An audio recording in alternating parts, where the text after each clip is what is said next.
Hello everyone, I'm Linda Thompson and I'm 67 years old. Follow my story until the end and comment which state you're watching from. What happened to me on Christmas Eve will shock you, but what I did about it will shock you even more. Mom, you didn't contribute anything to this dinner, so you don't eat. Those were the words my own son David said to me in front of the whole family on Christmas Eve. I just stood there, my empty plate trembling in my hands, watching as everyone kept eating as if nothing had happened. What David didn't know was that this night would be the last time he would ever humiliate me. For the past 3 years, I've been living in my son David's house in Phoenix, Arizona, after I lost my dear husband Robert. We'd been married for 42 years when cancer took him suddenly one autumn morning. One moment we were planning our retirement garden. The next, I was planning his funeral. The first year alone in our Scottsdale home was the hardest. The silence was deafening. I'd wake up reaching for Robert, only to find his side of the bed cold and empty. Depression crept in like a desert sandstorm, clouding everything around me. Some days I couldn't even find the energy to change out of my nightgown. "Mom, this isn't healthy," David had said during one of his weekend visits. Concern etched across his face as he noticed the pile of unopened mail on the kitchen counter. "You can't keep living like this." I remember looking around the home Robert and I had shared for 4 decades, and feeling nothing but emptiness. The walls that once contained our laughter now echoed with silence. "Why don't you come live with us?" David had suggested, his voice gentle as he held my hand. "We have plenty of space, and Sarah and Jake would love having their grandma around all the time." His wife, Maria, had nodded enthusiastically from across the room. "The kids miss you terribly, Linda, and we could use an extra pair of hands around the house with our busy schedules." Their Phoenix home was spacious in a good neighborhood, and my grandchildren, Sarah 8 and Jake 5, were the lights of my life. The idea of seeing their bright faces every morning instead of staring at Robert's empty chair seemed like a lifeline thrown to a drowning woman. "You wouldn't be a burden," David had assured me, somehow reading the worry in my eyes. "This is your home now, too." I'd squeezed his hand, tears of gratitude filling my eyes. Let me think about it. But really, what was there to think about? My son was offering me family, purpose, connection. Everything I'd been missing since Robert passed. Plus, I could rent out our house, giving me some additional income beyond my modest pension as a retired school counselor. 2 weeks later, I was packing boxes while David and Maria arranged for the movers. As I carefully wrapped Robert's favorite coffee mug, chipped along the rim but never replaced, I felt a mix of guilt and hope. Was I betraying our memories by leaving, or would Robert want me to find happiness again? "He would want you to live, Mom," David said, placing a gentle hand on my shoulder as if sensing my thoughts. "Dad always put family first. He'd be glad you're coming to be with us." And so on a crisp desert morning in 2021, I moved into David and Maria's guest bedroom, which they'd painted a cheerful peach for me. Sarah had made a welcome sign with glitter and construction paper that hung on the door. "Grandma's room. Knock first." That first night, as I tucked Sarah into bed, she'd looked up at me with those big brown eyes so much like her grandfather's and whispered, "I'm glad you're not going to be alone anymore, Grandma." I'd hugged her tight, inhaling the sweet scent of her strawberry shampoo, and felt truly hopeful for the first time since Robert died. "Me too, sweetheart. Me too." Little did I know that what had seemed like a lifeline would soon become a noose. The first month in David's home was everything I'd hoped for. I woke each morning to the sounds of life. Jake's giggles, Sarah practicing violin before school, the bustling rhythm of a family in motion. After months of oppressive silence, even Maria's off-key shower singing was music to my ears. I quickly settled into helping where I could, making breakfast for the children while David and Maria prepared for their jobs at the advertising agency they co-owned, tidying up the house during the day, and having dinner ready when everyone returned home. It wasn't that they'd asked me to do these things. I simply wanted to contribute. "Mom, you don't have to cook every night," David had said one evening as I set a pot roast on the table. Robert's old recipe that had always been David's favorite as a child. "I know," I'd replied, smiling. But it makes me happy to do something useful. What wasn't mentioned, but was clearly understood, was the financial arrangement. From my monthly pension of $1,200, I contributed $600 toward household expenses. It seemed fair, considering I was now part of a 4-person household with utilities, groceries, and other costs. This will help us cover the extra expenses, Maria had explained when we first discussed the arrangement, her tone businesslike. Groceries for 5 instead of 4, additional water usage, electricity. I'd nodded understandingly. Of course, my presence would increase their costs. The $600 felt reasonable, even generous on their part, as Phoenix housing wasn't cheap. But by the second month, I began noticing small things that gave me pause. What do you think happened next? Have you ever experienced something similar with family members? Share your thoughts in the comments below, and don't forget to like and subscribe for more incredible true stories.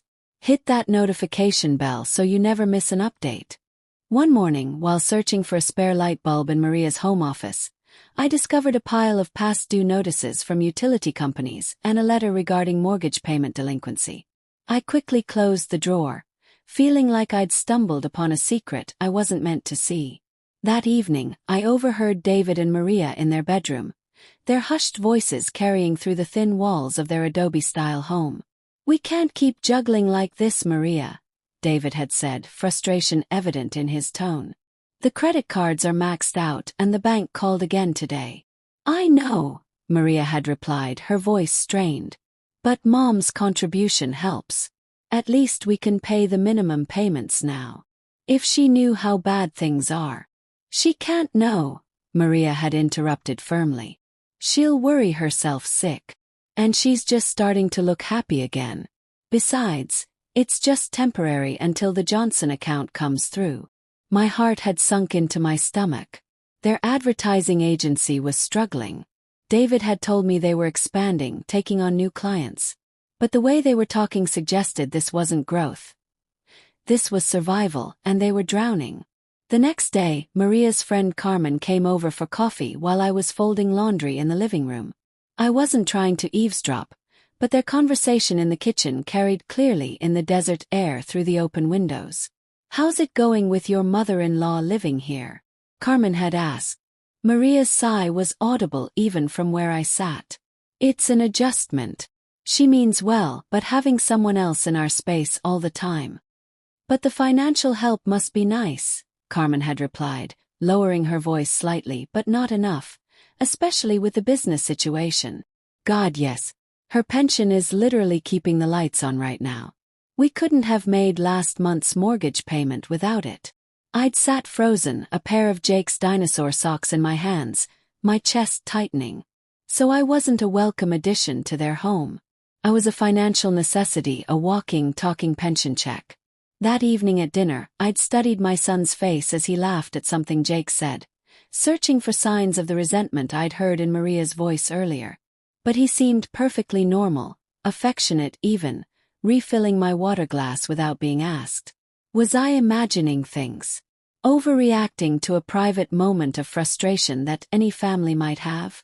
My doubts might have faded if not for what happened the following week. I was returning from a walk around the neighborhood when I met Patricia Martinez, their next-door neighbor, bringing over a casserole. "Oh, Linda, how nice to see you settling in," she'd said warmly. "I made this for your family when I heard about their business troubles. 3 months of struggling must be so stressful." I'd managed to thank her while maintaining a neutral expression, but inside my mind was racing. 3 months.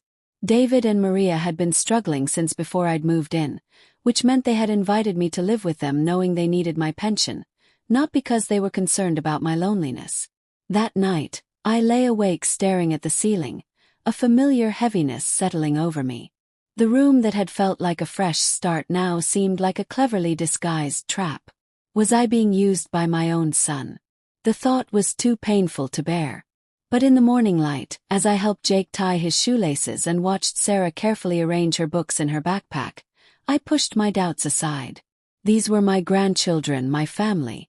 Even if David and Maria needed my financial help, wasn't that what family was for? to support each other through difficult times.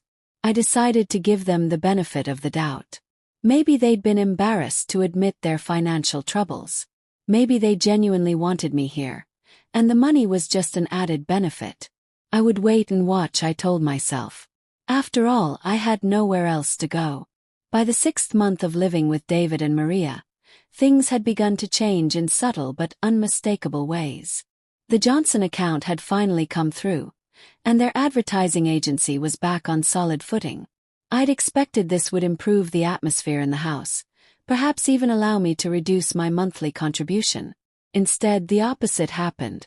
"Mom," David said one evening after the children had gone to bed, "Maria and I were looking at our expenses, and we think we might need to adjust our arrangement."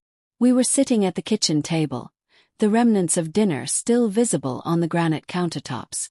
Maria nodded solemnly beside him, her fingers steepled in front of her like a business executive preparing to close a difficult deal.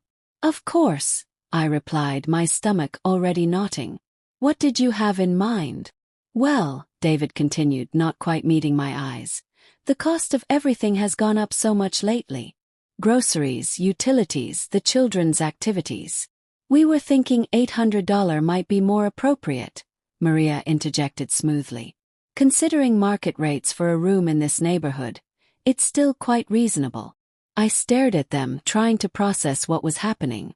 My pension was only $1,200.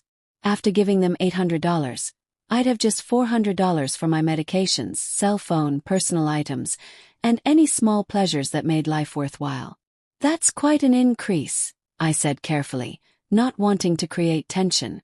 "Would it be possible to discuss a more moderate adjustment?"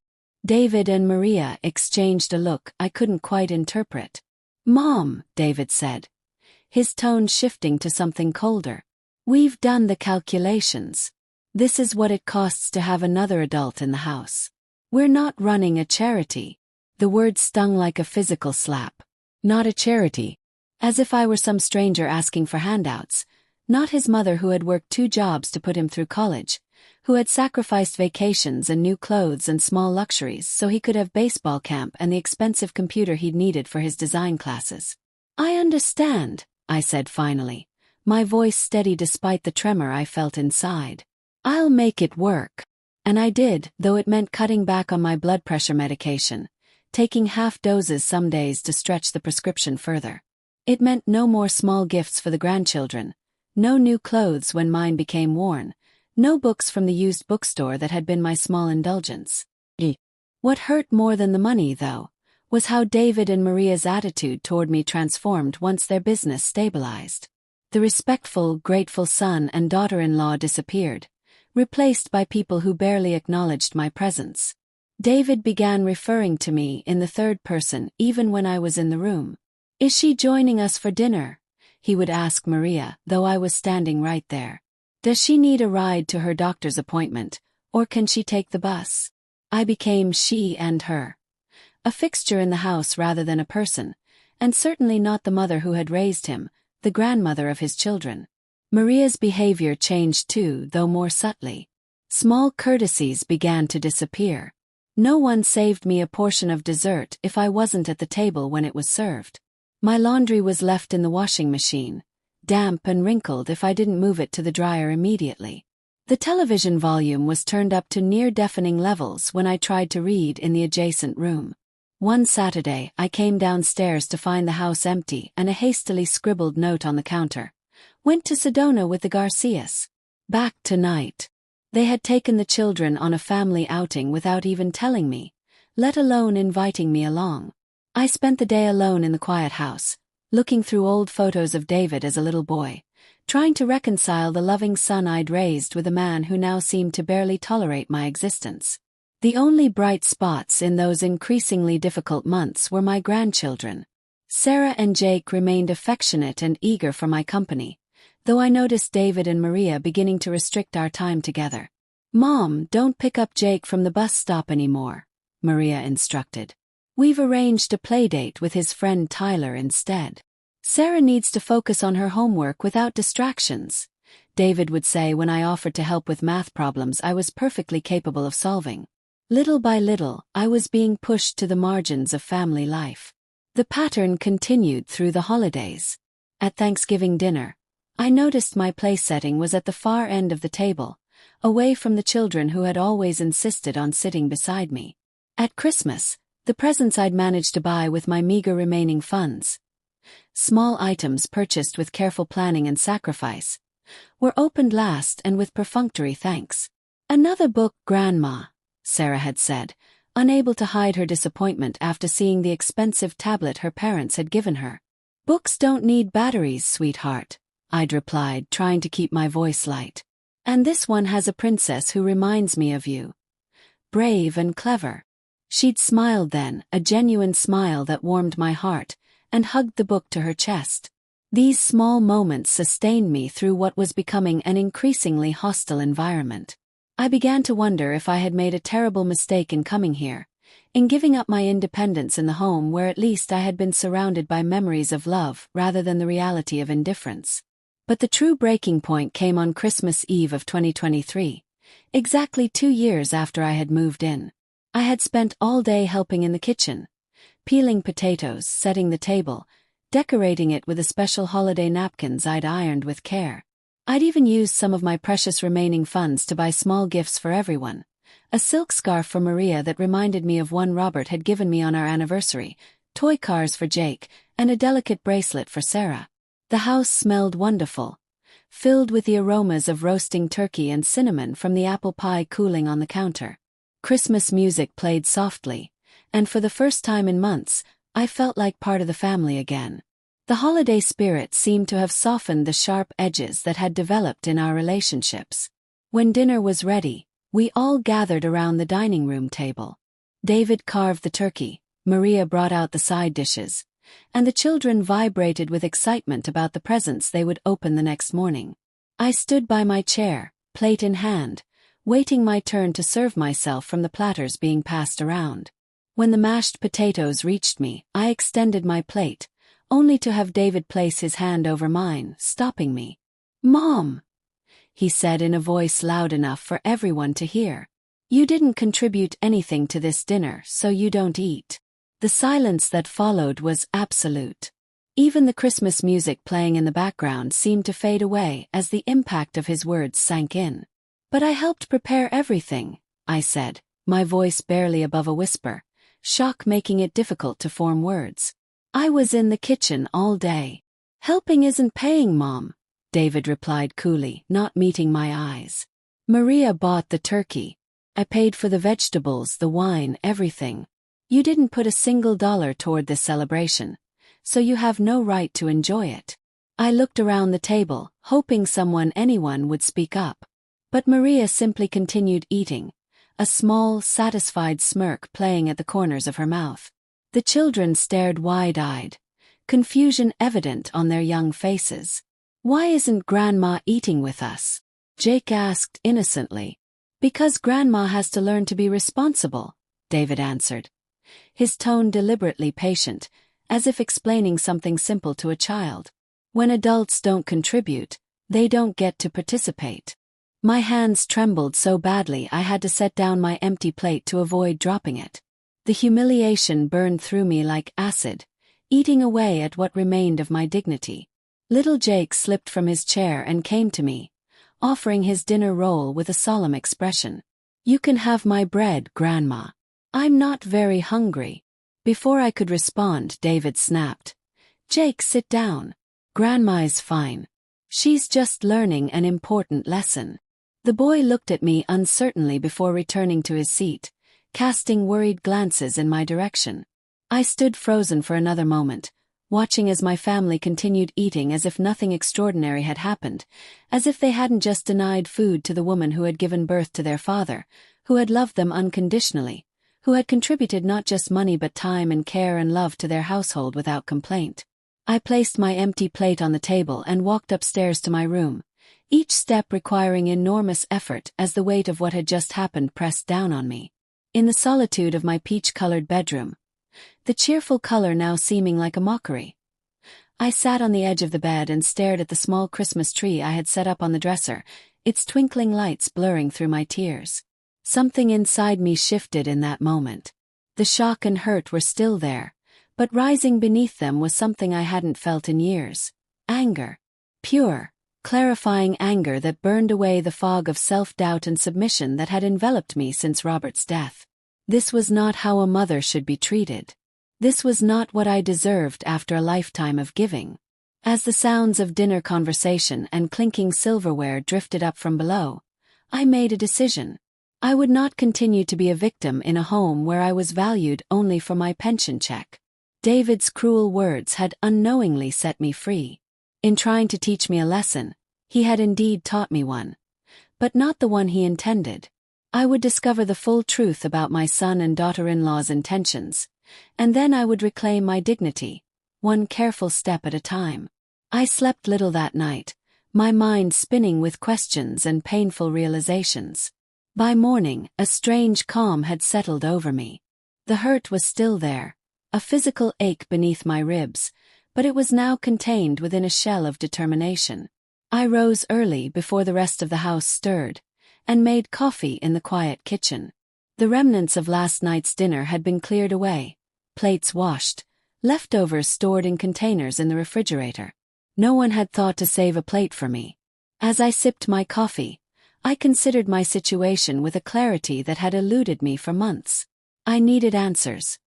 Not just about last night's humiliation, but about the larger question that now haunted me. What were David and Maria's true intentions toward me? Was I merely a temporary financial solution to their problems? Or was there something else, something worse that I hadn't yet discovered? The house slumbered on as Christmas morning dawned, the desert sun casting long shadows across the tile floors. I knew it would be at least an hour before anyone else woke up. It was now or never. Setting down my cup, I made my way silently to Maria's home office. I wasn't proud of what I was about to do, but after last night, I felt justified in seeking the truth by whatever means necessary. The office was neat and professional. A glass desk, ergonomic chair, and modern decor that revealed nothing about its occupant.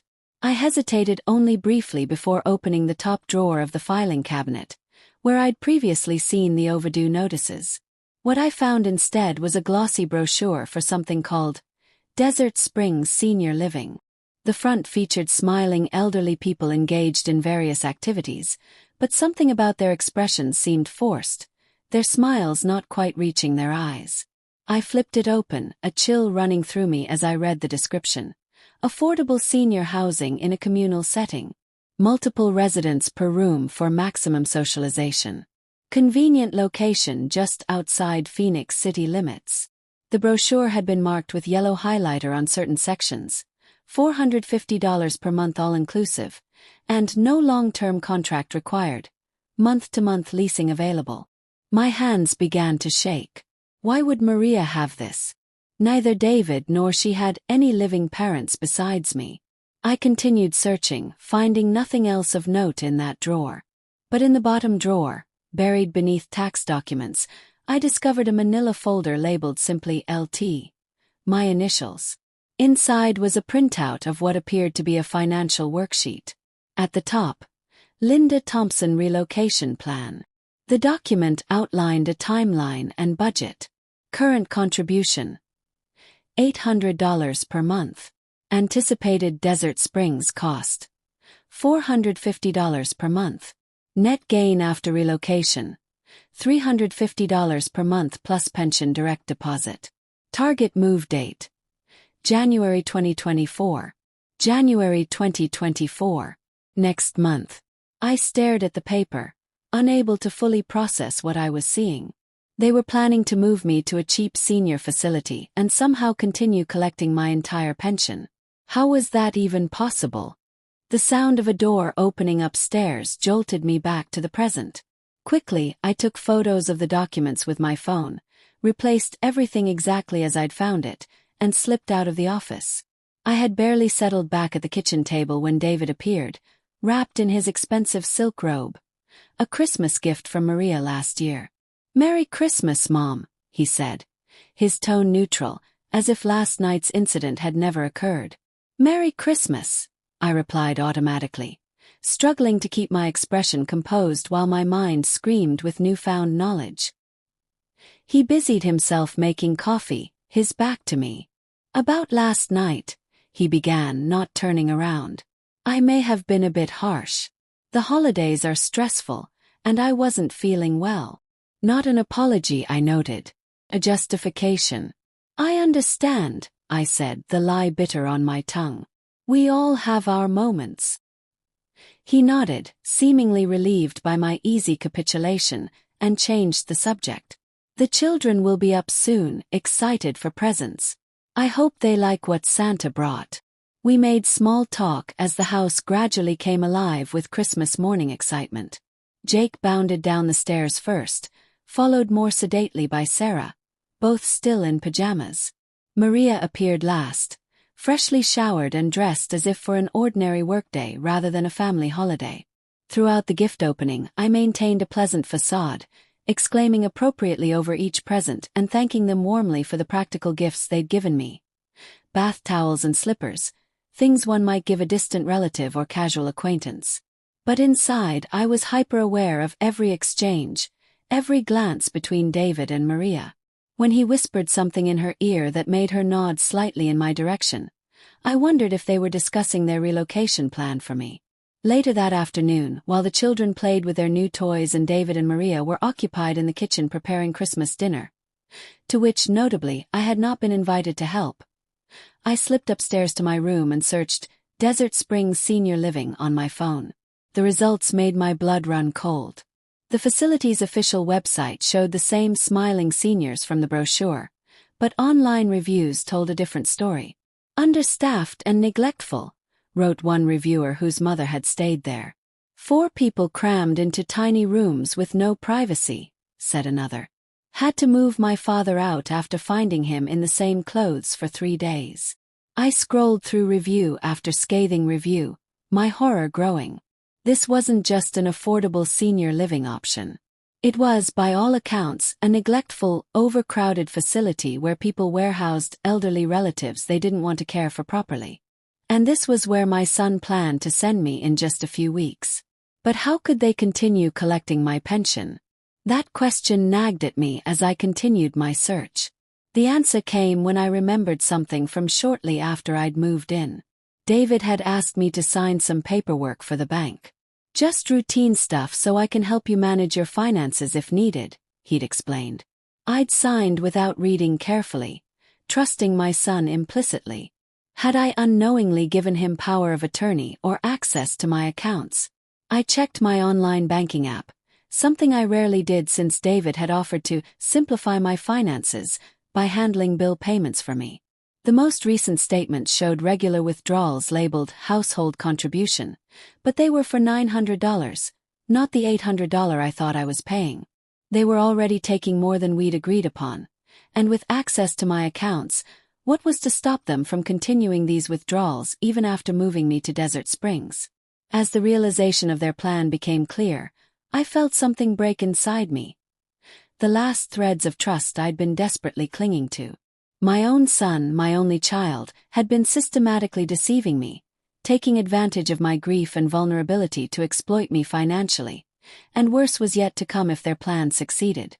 I sat on my bed, clutching my phone, surrounded by the sounds of Christmas joy from downstairs that now seemed as false as the smiles in the Desert Springs brochure. What I needed now was more evidence, concrete, undeniable proof of their intentions, something I could use if necessary to protect myself, because I was now certain of one thing.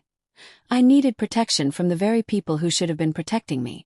I scrolled through my contacts until I found Helen Rivera's number. We'd been neighbors for decades in Scottsdale before I'd moved here, and though we hadn't spoken often since Robert's death, she had always been a true friend.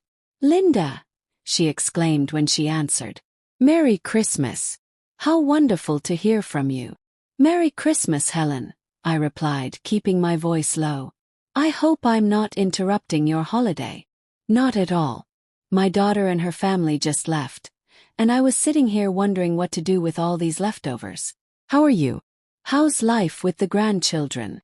I hesitated, uncertain how much to reveal. "That's actually why I'm calling. Things aren't going well here and I could use some advice. Are you free for coffee sometime this week? There must have been something in my tone that conveyed the seriousness of the situation because Helen's response was immediate and concerned. As I ended the call, Helen's words echoed in my mind. Not alone. For months, I'd felt precisely that. Isolated in a house full of people who saw me as a resource rather than a person.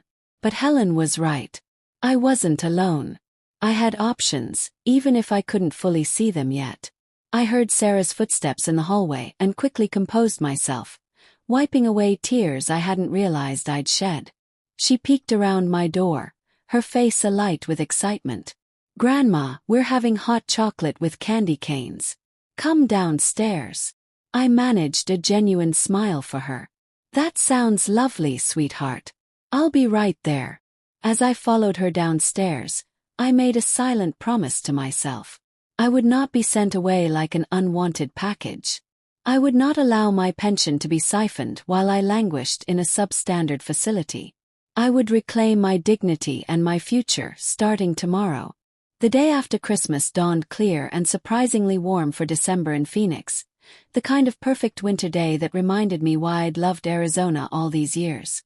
I dressed carefully in my warmest blouse, preparing for my lunch with Helen. "I'm going to visit an old friend today," I announced at breakfast, deliberately casual as I buttered a piece of toast. David looked up from his phone, surprise evident on his face. "A friend? Who?" "Helen Rivera," I replied, taking a small bite of toast, though my stomach was too knotted to feel hungry. "We've been meaning to catch up for ages." "Helen from Scottsdale." David frowned slightly. "I didn't know you were still in touch." "We exchanged holiday cards," I said with a shrug, not mentioning yesterday's call. "She invited me for lunch." Maria, scrolling through something on her tablet, didn't bother looking up. "How are you getting there?" "I need the car today." "I'll take the bus," I said, having already checked the route. "It's not a problem." David and Maria exchanged a look. I was becoming all too familiar with these silent communications that excluded me. "Are you sure that's wise, Mom?" David asked. "It's a long trip, and the buses can be unreliable." The concern in his voice might have seemed genuine to someone who hadn't seen the Desert Springs brochure in his wife's desk. Now, I recognized it for what it was. Not worry for my well-being, but concern about my movements outside their control.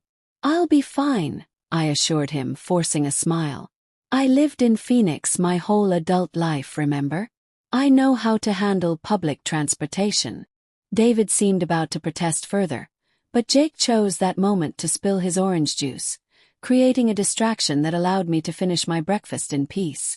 As I prepared to leave, bundling up in my coat despite the mild weather, David approached me by the front door.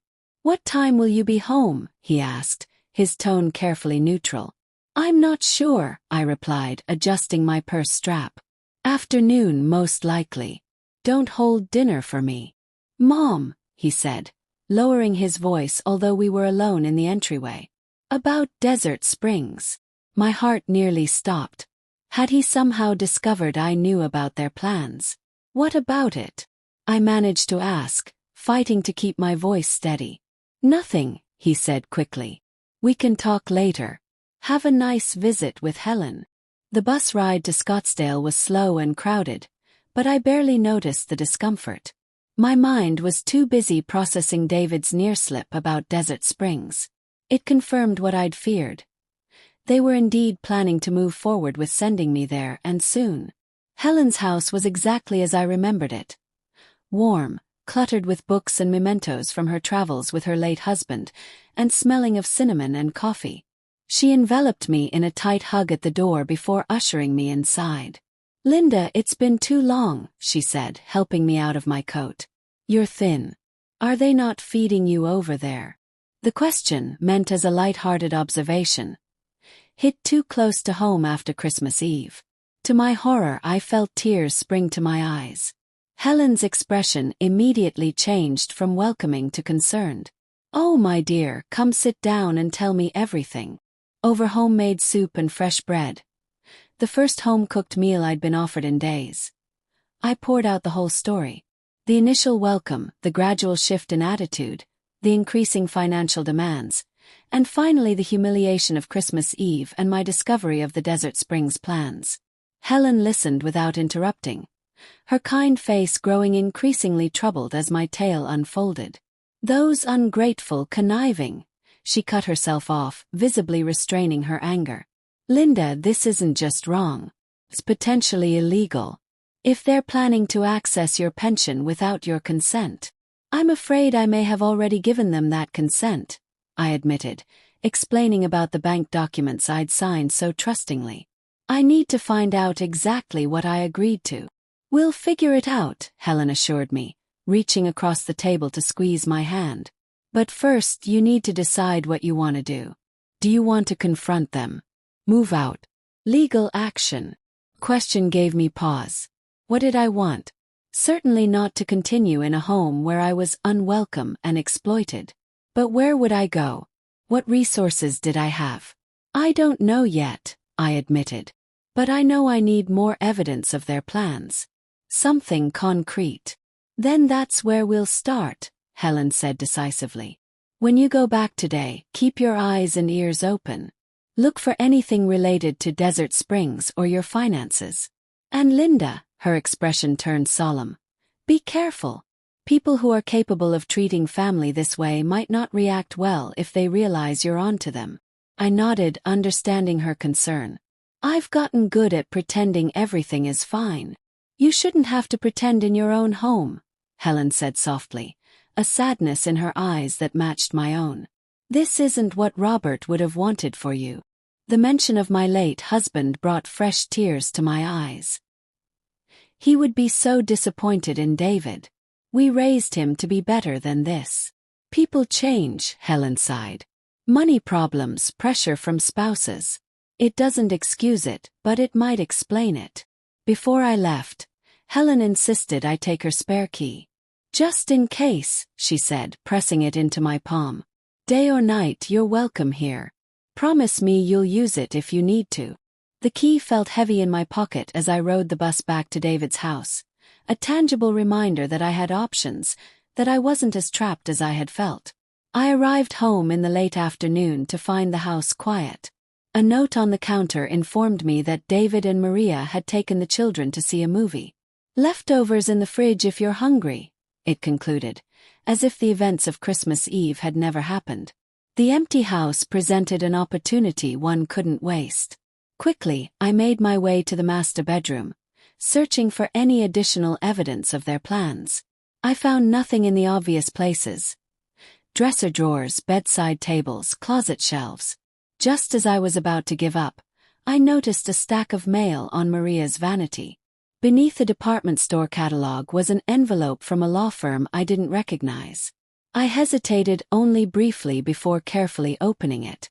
Inside was a letter confirming an appointment on January 3rd, to discuss the power of attorney modification as requested.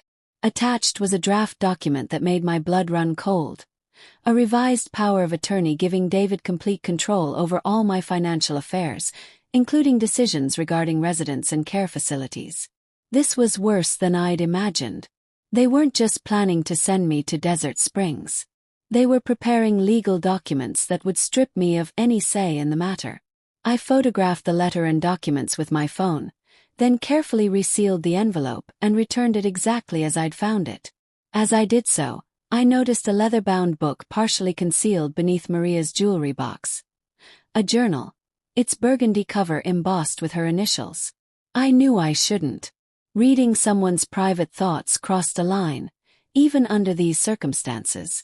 But something compelled me to open it, to seek understanding of how my daughter-in-law had become someone I no longer recognized. The most recent entry was dated December 23rd, just 2 days before Christmas.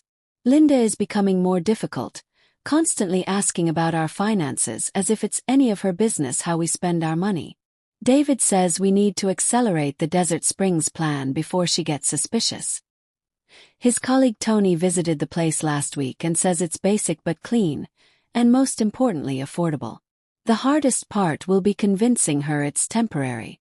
David suggested telling her the house needs major repairs and isn't safe for her to stay during construction. I think she'll believe that. She's become so passive since Robert died. I feel guilty sometimes, especially when I see how good she is with the kids. But then I remember how we struggled financially while she and Robert lived so comfortably. All those years of hearing we can't afford it, when David needed things for school, while they took vacations and renovated their house. Now it's our turn to be comfortable, and her pension is part of that equation. I closed the journal, feeling physically ill. The distorted version of the past Maria had constructed to justify her actions bore no resemblance to reality. Robert and I had lived modestly, saving carefully for retirement. The vacations had been occasional weekend trips to Flagstaff. The renovations had been necessary repairs to aging plumbing and electrical systems. As for David's childhood needs, we had sacrificed constantly to provide him with opportunities. Music lessons, summer camps, the best schools we could afford. I had worked a second job at a department store during holidays just to afford his first computer for college. This revisionist history wasn't just hurtful. It was a complete fabrication designed to alleviate their guilt. I carefully replaced the journal and made my way back downstairs, my mind reeling with this final devastating revelation. My son and daughter-in-law hadn't just developed a financial motive to exploit me. They had constructed an entire narrative in which I deserved it. In the kitchen, I mechanically heated some leftovers, though I had no appetite. As I waited for the microwave, I noticed a wall calendar hanging beside the refrigerator. January 15th was circled in red with LTDS, written inside the circle. Linda Thompson. Desert Springs. 3 weeks. That was how long I had before they planned to ship me off to that place. I abandoned the pretense of preparing food and sat at the kitchen table, my hands shaking as I tried to process everything I'd learned. The pieces had come together to form a picture so clear and so ugly that I could no longer deny or excuse it. My son and his wife had invited me to live with them not out of love or concern, but to access my pension. They had systematically isolated me, undermined my confidence, and taken control of my finances. And now, having squeezed what they could from me while I lived under their roof, they planned to warehouse me in a substandard facility while continuing to drain my resources. The sound of a car in the driveway pulled me from my thoughts. They were home. I quickly composed myself, wiping away tears and forcing my features into a neutral expression as they bustled in with the children, bringing a rush of desert air and excited chatter about the movie.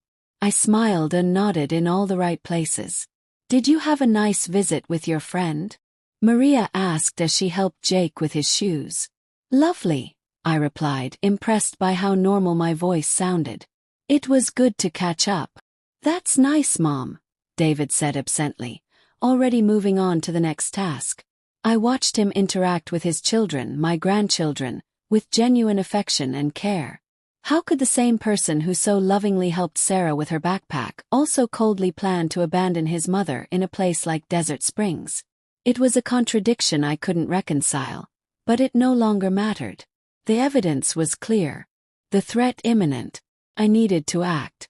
Later that night, after the house had gone quiet, I sat at the small desk in my room and began to formulate a plan. I would not confront them directly. That might only accelerate their timeline or cause them to take more drastic measures to control me. Instead, I would prepare my escape carefully, methodically, leaving nothing to chance. I would reclaim my finances, secure a safe place to live, and ensure they could never again exploit my trust or vulnerability. Most importantly, I would do it all with the dignity they had tried so hard to strip from me. As I made notes about bank accounts to check and calls to make, I felt something unfamiliar rising within me. A sense of purpose and determination I hadn't experienced since before Robert died. The fog of grief and dependence that had clouded my judgment was lifting, burned away by the harsh light of truth. They had underestimated me, assuming that age had diminished my intelligence and resolve. In trying to take everything from me, they had inadvertently given me back something precious. My fight. I glanced at the family photo on my nightstand, taken on my birthday last year. All smiling faces, the perfect picture of multigenerational harmony. What a convincing facade it had been. I turned the frame face down. The time for illusions was over. Tomorrow, I would begin the process of setting myself free. The next morning, I felt a strange calm settle over me. Gone was the confusion and hurt that had clouded my judgment for so long. In its place was a steely resolve I hadn't felt since my teaching days, when a particularly difficult student would require my firmest approach. While David and Maria were busy with their post-holiday routines, I made my first call to Desert Valley Bank on Camelback Road, where Robert and I had kept our accounts for decades. "I need to speak with someone about my accounts," I told the customer service representative. "I have concerns about unauthorized access." The seriousness of my statement earned me an immediate appointment for the following day. I made the call from the privacy of my bedroom, door closed, speaking in hushed tones. Paranoia perhaps, but necessary given what I now knew. That night at dinner, I maintained my facade of normalcy. I complimented Maria on the leftover turkey casserole, asked Jake about his new toys, and listened to Sarah describe the book I'd given her. The one possession of mine she seemed to genuinely value. "The princess in this story reminds me of you, Grandma," she said, her eyes bright with admiration. "She seems quiet, but she's actually really brave and smart." Maria glanced up, her expression unreadable. "Mom's generation didn't have to be brave," she commented. "They had it easy. Affordable houses, secure pensions, cheap healthcare." I bit my tongue, resisting the urge to remind her how Robert and I had scrimped and saved for 30 years to afford our modest home. How I'd worked 2 jobs while raising David. How Robert had delayed retirement by 5 years to ensure we'd have enough saved. Instead, I smiled at Sarah. "Everyone needs courage, sweetheart. Sometimes the bravest thing you can do is stand up for yourself when it would be easier to stay silent." Sarah nodded solemnly, but Maria's eyes narrowed slightly, as if sensing some hidden meaning in my words. David, as usual, remained absorbed in his phone, barely acknowledging the conversation around him. The next morning I told David I had another appointment. "Another friend?" he asked, his tone casual but his eyes watchful. "Doctor's appointment," I lied smoothly. "Just a routine checkup. I might stop by the library afterward." He seemed satisfied with this explanation, though I noticed him texting someone, likely Maria, as I left the house. At the bank, I met with Patricia Gonzalez, a financial advisor in her 50s with kind eyes behind wire-rimmed glasses. "Mrs. Thompson," she greeted me warmly. "What can I help you with today?" I took a deep breath. I need to know exactly what permissions I've given my son regarding my accounts, and I need to make some immediate changes. Patricia nodded, typing something into her computer. "I see your son, David Thompson, is listed as a joint account holder on your checking account. He also has online access to view your savings account and retirement fund, though he cannot make withdrawals from those without your signature." My heart sank. It was worse than I'd feared. When did this happen? The joint checking account was established in October 2021, shortly after you moved in with your son. The online access permissions were added in February 2022. The timeline aligned perfectly with my move to David's house. They'd been planning this from the beginning. "I need to remove his access immediately," I said firmly. "All of it.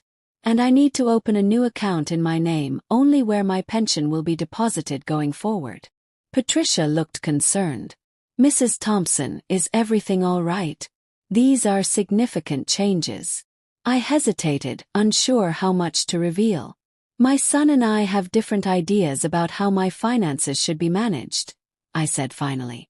"I need to ensure my money is being used as I intend." She nodded, asking no further questions, for which I was grateful.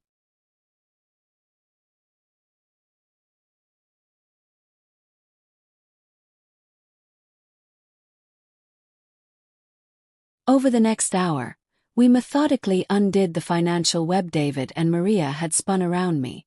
We closed the joint checking account after transferring my remaining balance to a new account in my name only. We changed all online banking passwords and security questions. We set up direct deposit for my pension to go to the new account starting with the January payment.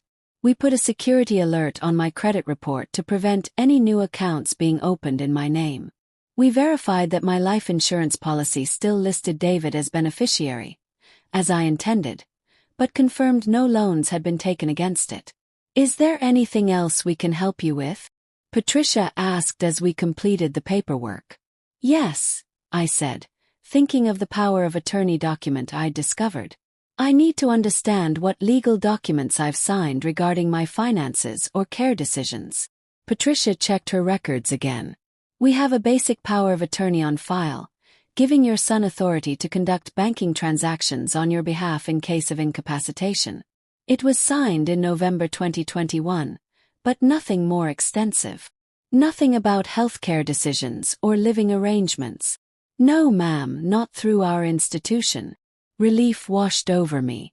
The new power of attorney document I'd found in Maria's mail hadn't been executed yet. I was still legally in control of my own decisions.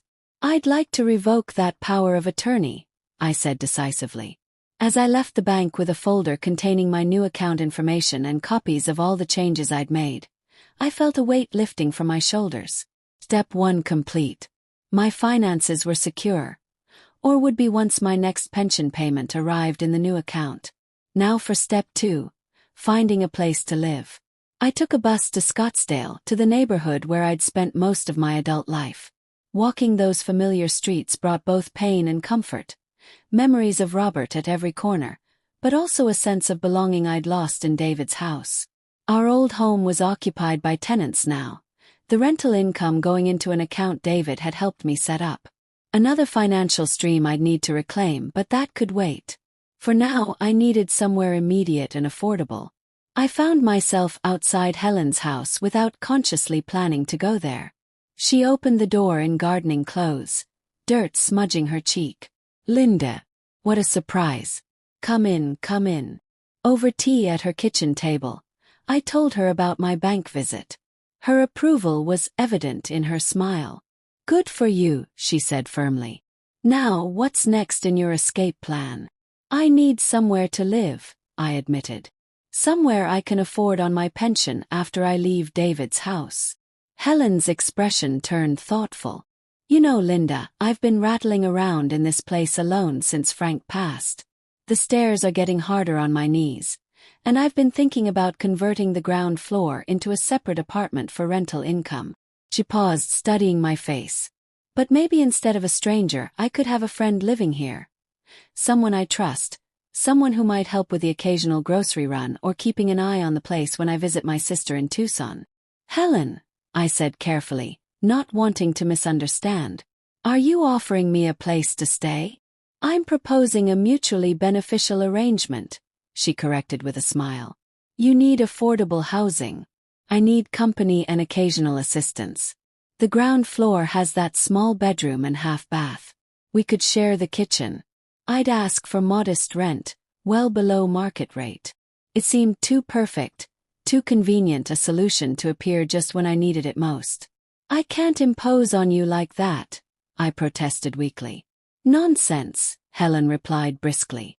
"I've been meaning to do this conversion for ages. You'd be doing me a favor, giving me the push I need.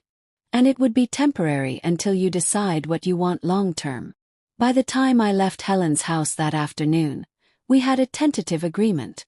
She would begin clearing out the ground floor room immediately, and I would move in as soon as I was ready to leave David's house, which, given the January 15th date circled on their calendar, needed to be soon. But I wasn't quite ready. There was one more thing I needed: irrefutable proof of their plans. Something so concrete that they couldn't deny or explain it away when the confrontation inevitably came. I found my opportunity 2 days later. David had an in-person client meeting in Tempe, leaving Maria to work from her home office. With the children at school, the house was quieter than usual. I knocked softly on Maria's office door during what I knew would be her lunch break. "Linda." She looked up from her salad, irritation flashing briefly across her face. "I'm in the middle of something." "I'm sorry to disturb you," I said, infusing my voice with the apologetic tone she'd come to expect. But there's something wrong with the shower in my bathroom. The water pressure is almost nothing. She sighed heavily. Did you check if someone was running the dishwasher? You know that affects the water pressure. The dishwasher isn't running, I said. Could you take a look? I'm worried there might be something wrong with the pipes. Maria glanced at her computer screen, clearly reluctant to step away. Can it wait until after my call? I have clients joining from 2 time zones. Of course, I said, adding hesitantly, though I was hoping to shower before my doctor's appointment this afternoon. With another dramatic sigh, Maria stood up. Fine, let me take a quick look. As she headed upstairs to inspect the perfectly functional shower, I slipped into her office. Her laptop sat open on the desk, still logged in. I had perhaps 5 minutes before she'd discover my ruse. Working quickly, I searched her email for Desert Springs. The results appeared immediately. A folder labeled Linda Desert Springs, containing dozens of messages. I clicked on the most recent, dated just yesterday, from someone named Tony Mitchell to Maria. Spoke with the Desert Springs administrator today. They can definitely take her on January 15th as planned. They have a bed available in the 4-person room we looked at during our tour. $450 per month is confirmed, though there may be additional fees for certain services. Attached is the intake paperwork they need completed. Maria had replied. Perfect. David and I are still figuring out how to approach it with her. Thinking we might tell her it's temporary while we renovate the bathroom in her room. By the time the renovation would be complete, she'll hopefully be settled in there and less resistant to staying. The new POA should be finalized next week, so timing works perfectly. My hands shaking, I forwarded the entire email thread to my personal email account, along with several others from the folder that detailed their plans. I had just closed the email program when I heard Maria's footsteps on the stairs. I quickly moved away from her desk and pretended to be examining a family photo on the bookshelf when she entered. There's nothing wrong with your shower, she said accusingly. The water pressure is fine. How strange, I murmured, feigning confusion. It was weak earlier. Perhaps it's fixed itself. Maria's eyes narrowed suspiciously, but her phone chimed with a meeting reminder before she could question me further. I have to get back to my call. Please don't interrupt again unless it's an actual emergency. Of course, dear. Sorry for the false alarm. As I closed her office door behind me, a strange mixture of emotions washed over me. Triumph at having secured the evidence I needed, vindication that my suspicions had been correct, but also a profound sadness that it had come to this, sneaking around, gathering evidence against my own family as if preparing for a court case. But that evidence had given me something invaluable. Certainty. There was no room for doubt now, no possibility that I was overreacting or misunderstanding. Their plan was real, imminent, and detailed. And now, armed with proof and protected financially, I could finally begin my countermove. With January 15th, my scheduled transfer to Desert Springs. Just 10 days away, I knew I needed to act quickly but carefully. The worst thing I could do was tip my hand too early, allowing David and Maria time to adapt their plans or, worse, accelerate them. I spent the next few days methodically preparing for my departure while maintaining a facade of oblivious normalcy. Each time Maria mentioned something about changes coming soon, or David made remarks about how I wouldn't have to worry about home maintenance much longer, I nodded and smiled, playing the role of the trusting, slightly confused elderly mother they believed me to be. Meanwhile, I was anything but confused. I had begun quietly packing my essential belongings when no one was home. Medications, important documents, irreplaceable photos, and enough clothing for a week. I stored these items in 2 small suitcases hidden in the back of my closet behind winter coats no one would think to move in January. I had also made several crucial phone calls from the privacy of the public library downtown. One to my attorney, Michael Harrison, who had handled our wills and estate planning for years. I explained the situation and asked him to prepare documents revoking any powers of attorney I had granted to David.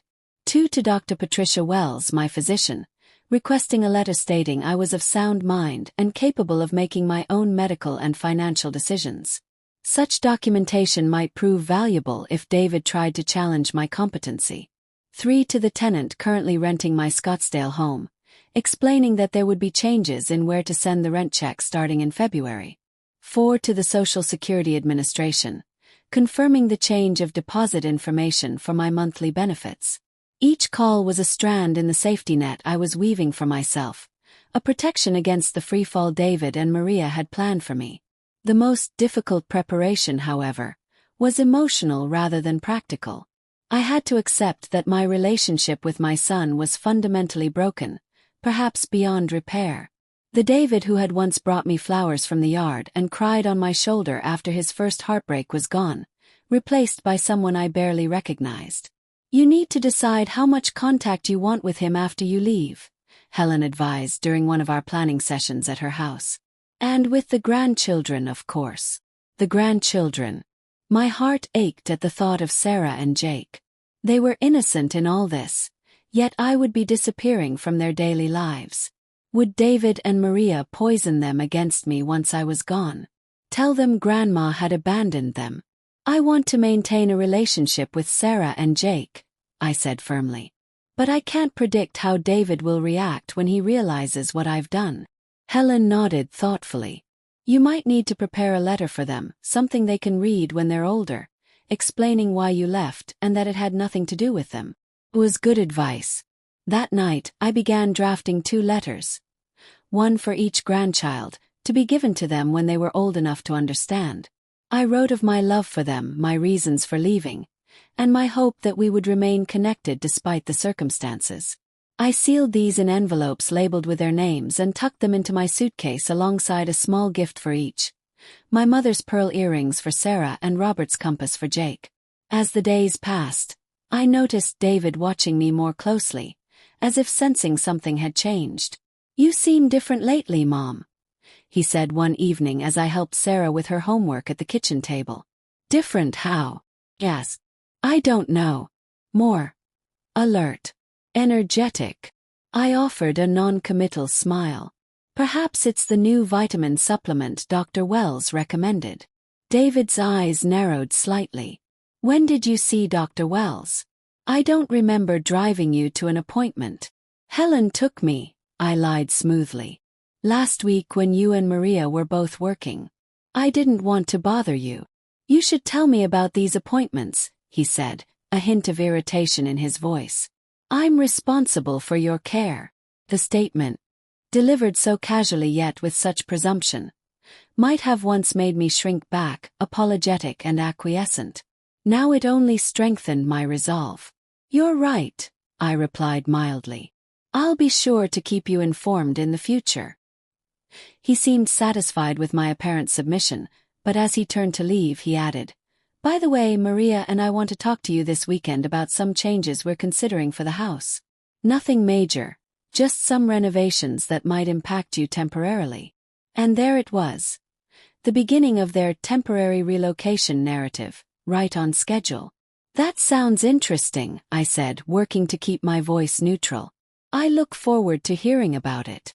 As January 10th approached, the date I'd set for my departure, 5 days before their planned Desert Springs transfer, I found myself becoming increasingly anxious. Not about the logistics. Those were meticulously arranged. I was anxious about the confrontation that would inevitably follow my disappearance. Would David be angry, hurt, relieved? Would he try to track me down, either out of genuine concern or to regain control of my finances? How would Maria react when she discovered I'd closed our joint accounts and redirected my pension? You can't control their reactions, Helen reminded me during my final visit to her house before the move. You can only control your actions and responses. She was right, of course. I had spent too long worrying about David's feelings while he had shown little concern for mine. It was time to prioritize my own well-being. On January 9th, the day before my planned departure, I spent extra time with Sarah and Jake. I helped Sarah practice her spelling words for Friday's test. I built a Lego castle with Jake, marveling at his creativity and imagination. I memorized their faces, their voices, the weight of them against me when they hugged me goodnight. "I love you very much," I told each of them as I tucked them into bed. "No matter what happens, no matter what anyone tells you, I will always love you." Sarah looked at me curiously. "Why are you saying it like that, Grandma? Like you're going somewhere?" My heart clenched. Children were so perceptive, so attuned to nuances adults often missed. "I'm not going anywhere tonight," I assured her, which was true in that moment. "I just want you to always remember how much I love you." She seemed satisfied with this explanation, but as I turned to leave, she called out, "Grandma, I love you too. Even when Mom and Dad are mean to you, I still love you." I paused in the doorway, struck by her words. "What do you mean, sweetheart?" Sarah fidgeted with her blanket. "Like at Christmas when Dad wouldn't let you eat dinner with us. That was mean. Mom told him afterward it was too harsh and might make people ask questions if me or Jake told anyone at school." The revelation that Maria had been concerned not about the cruelty of the act, but about its potential to raise outside suspicions, was both shocking and yet entirely consistent with what I now knew of her. "Thank you for telling me that," I said softly. "Sometimes grown-ups make mistakes, but my love for you never changes." That night I finalized my preparations. I placed my letter to David, explaining my departure and explicitly forbidding any attempt to contact me except through my attorney, on the pillow where it would be found after I was gone. I checked my new phone, purchased with cash and known only to Helen and my attorney, to ensure it was fully charged. I confirmed my transportation for the morning. A taxi scheduled to arrive at 10 a.m. when both David and Maria would be on work calls. As I lay in bed for my final night in my son's house, I felt a strange calm settle over me. The anxiety and doubt that had plagued me for days had dissipated, replaced by a quiet certainty that I was doing the right thing. The only thing to protect myself and my dignity. Tomorrow would mark the end of one chapter and the beginning of another. It would be painful, yes, but also liberating. A reclamation of self that was long overdue. With that thought, I drifted into the most peaceful sleep I'd had in months. January 10th dawned bright and clear, the Arizona sun streaming through my bedroom window and catching dust motes in its golden beams. I rose early before anyone else was stirring, and went through my morning routine one last time in this house. I showered in the bathroom Maria had falsely claimed would soon be renovated as their excuse to move me to Desert Springs.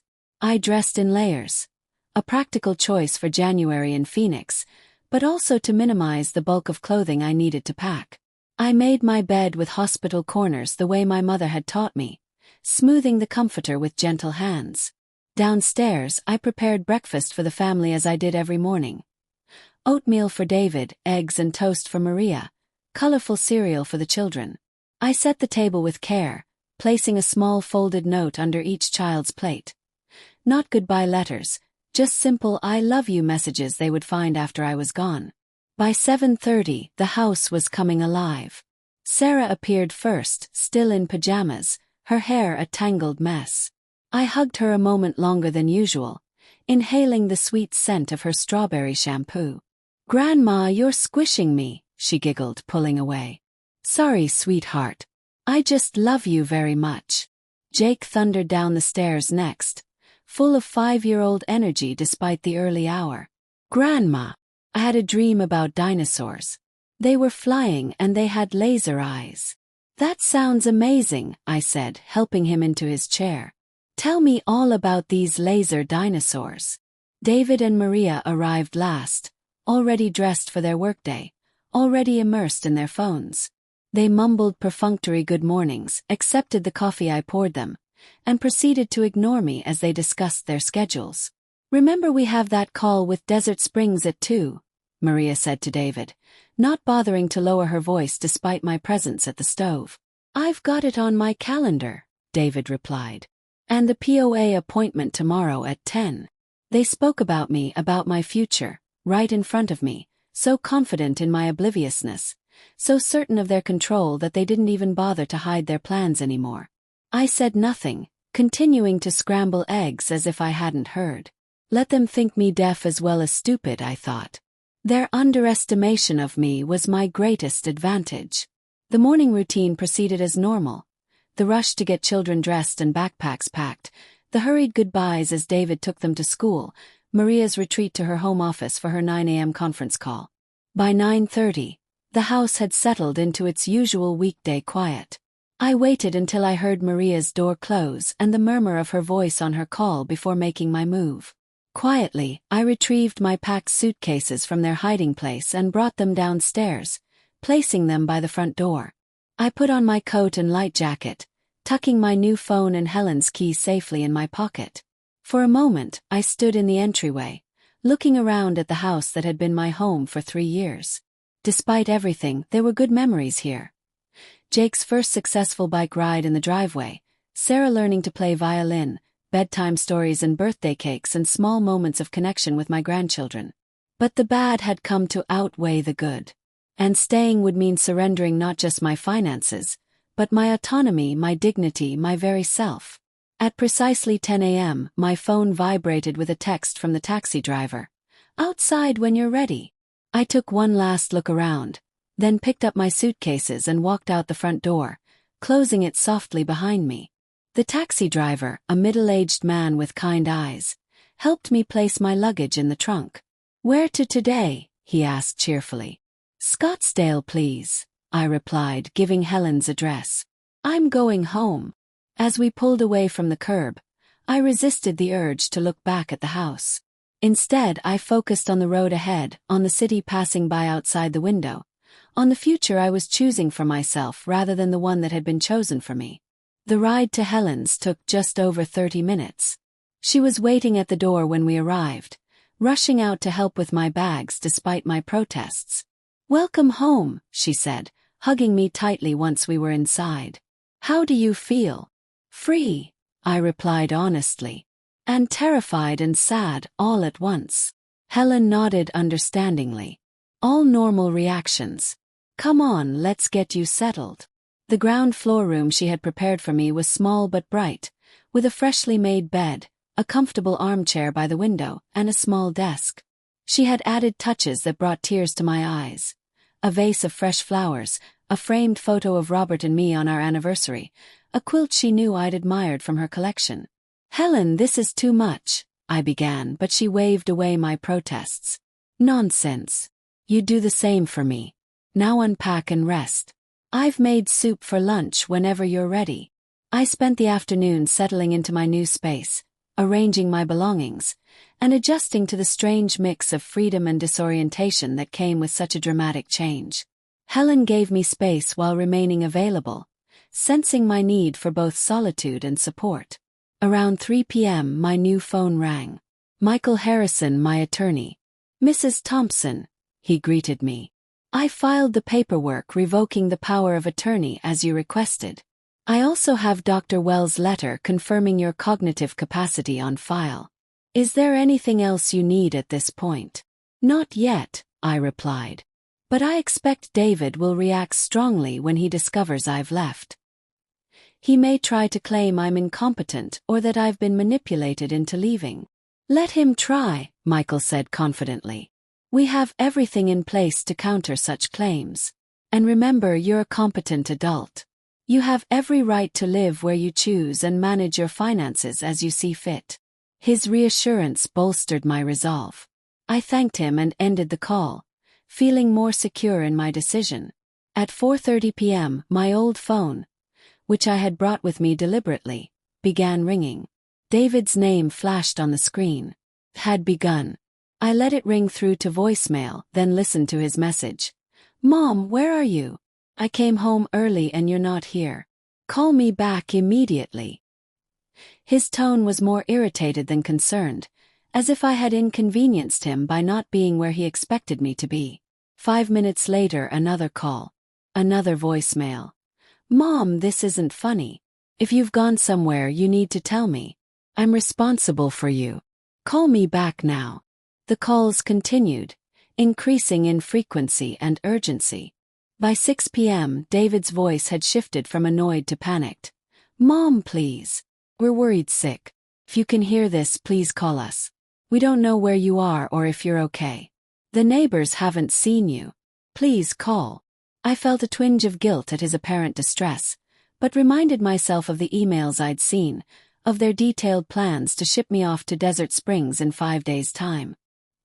His concern now was not for my well-being, but for the disruption of his carefully laid plans.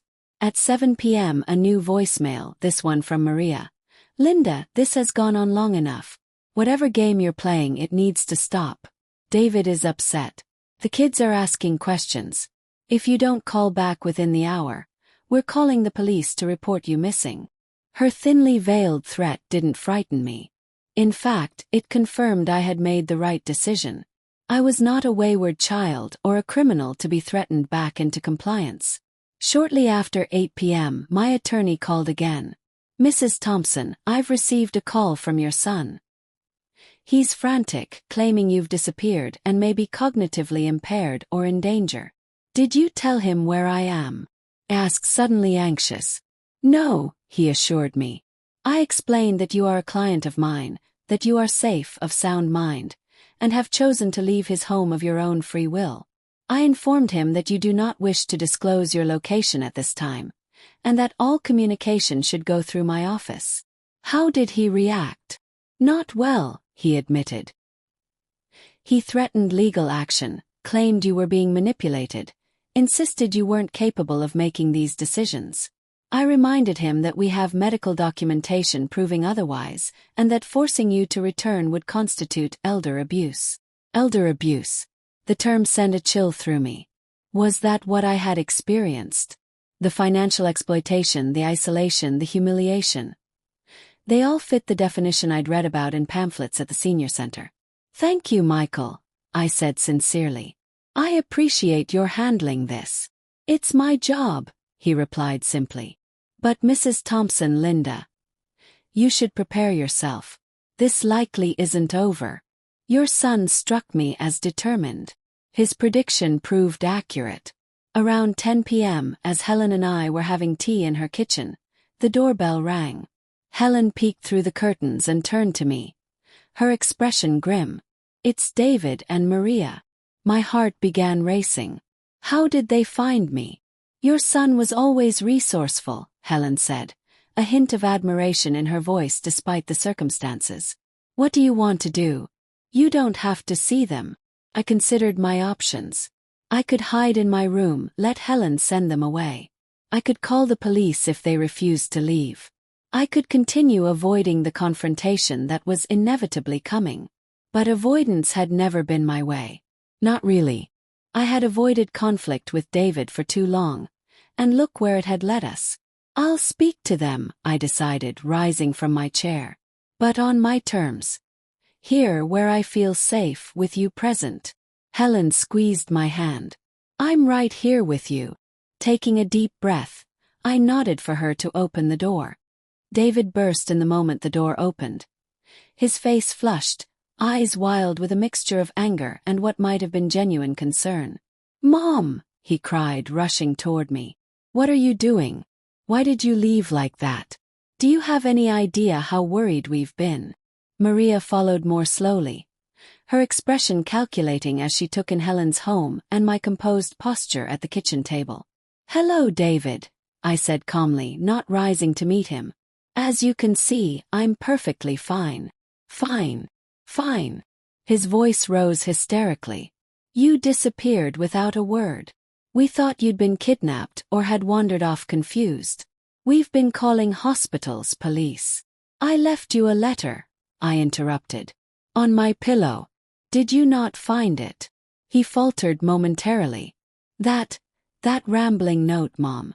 Didn't make any sense. All that nonsense about Desert Springs and us taking your money. It wasn't nonsense, I said quietly but firmly. It was the truth. I know about your plans to send me to Desert Springs on the 15th. I know about the new power of attorney you plan to have me sign. I know everything, David.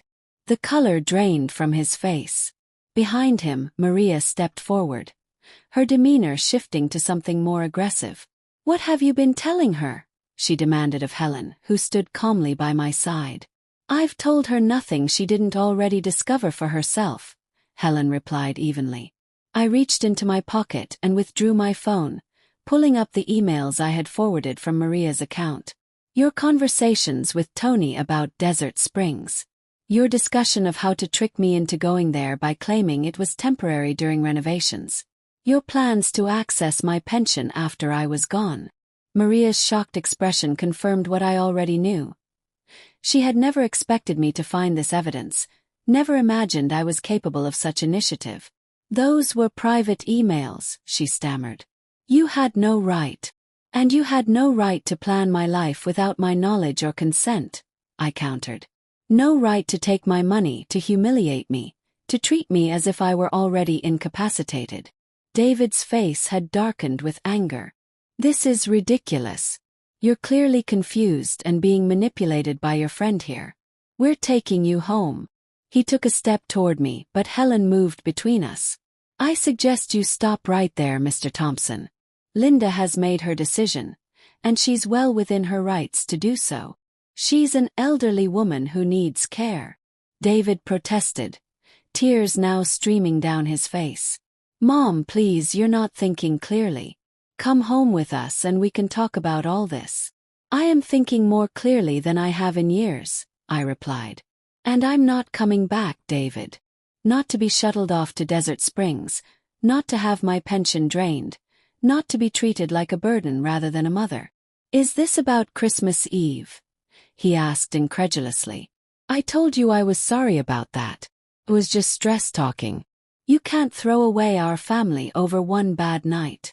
It wasn't one night, I said, my voice steady despite the emotion building in my chest.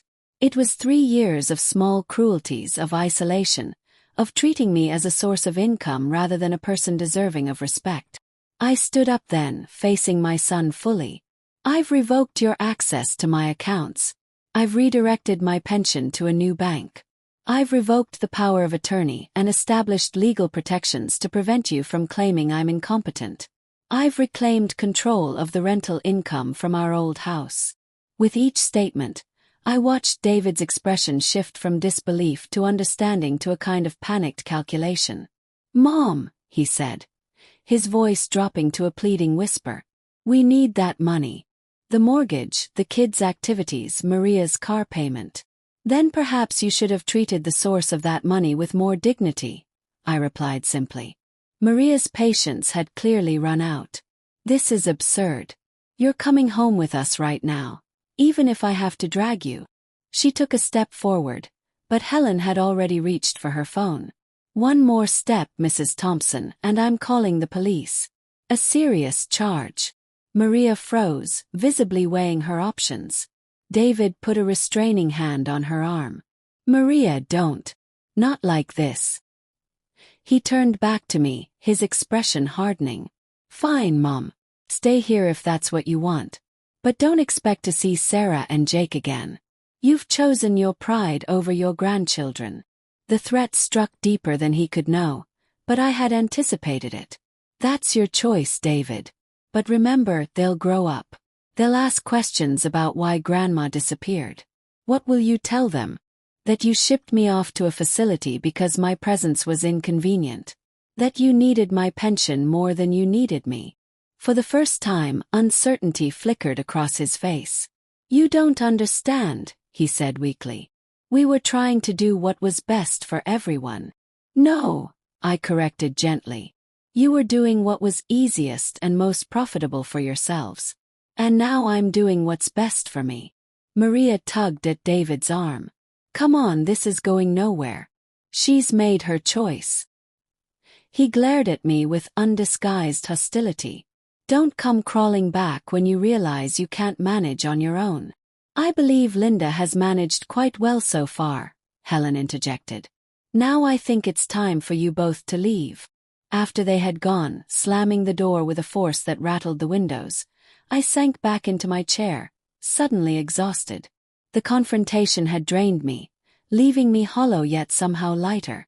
You did well, Helen said, sitting beside me and pouring fresh tea into my cup. Very well indeed.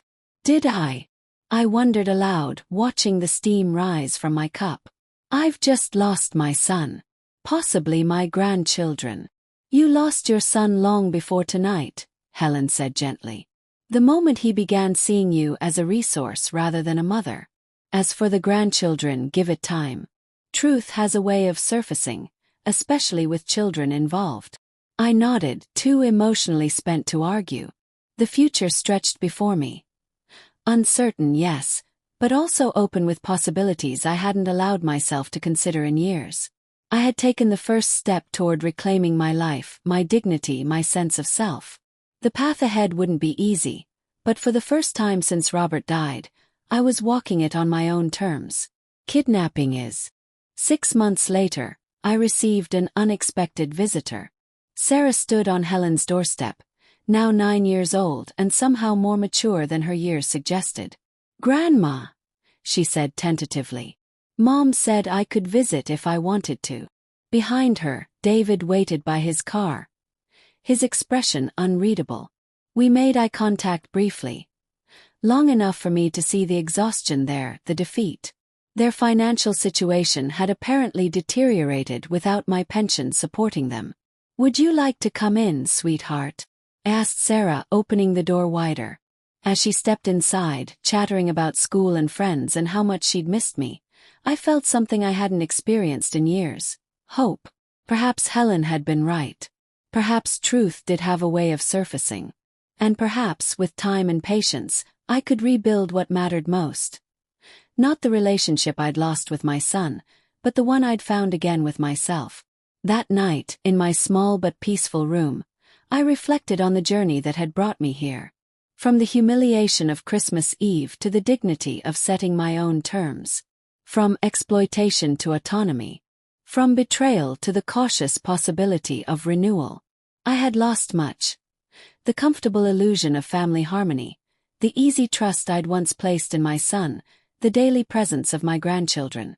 But I had gained something invaluable. The knowledge that I was stronger than I had believed, more capable than others had assumed, and worthy of the respect I had finally demanded. At 67, I had begun again.